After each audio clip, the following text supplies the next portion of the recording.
চেন্নাইয়ের পারুরে রামচন্দ্রনগরে অবস্থিত Shri Ramchandra medical centre পশ্চিমবঙ্গবাসী ও বাংলাদেশের বাঙালিদের কাছে কিন্তু একটি উল্লেখযোগ্য হেলথ ডেস্টিনেশন।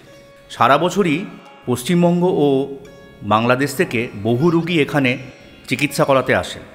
এটি একটি private tertiary care hospital.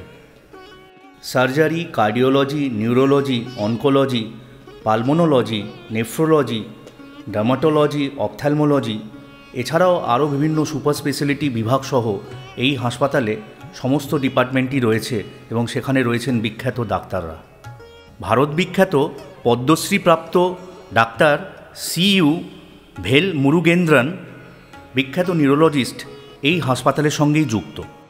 Kolkata থেকে ট্রেনে চেন্নাই সেন্ট্রাল রেলওয়ে স্টেশন বা চেন্নাই এগমোর স্টেশনে নেমে এই হাসপাতালে খুব সহজেই আসা যায়, অথবা বিমানের মাধ্যমে চেন্নাই ইন্টারন্যাশনাল এয়ারপোর্টে নেমে এই হাসপাতালে আসা যায়। এই হাসপাতালে 1600-র অধিক বেডস আছে আর 6টি ফুলি ইকুইপড ইন্টেন্সিভ কেয়ার ইউনিটস আছে। এছাড়াও 20-র অধিক অপারেটিং থিয়েটার্স বা OT রয়েছে। 24x7 এমার্জেন্সি সার্ভিস তো রয়েছেই। কলকাতায় এই হাসপাতালের একটি ইনফরমেশন সেন্টার রয়েছে, যেখান থেকে ভিডিও কলিংয়ের মাধ্যমে ফলো আপ চেকিংগুলো আপডেট করা হয়।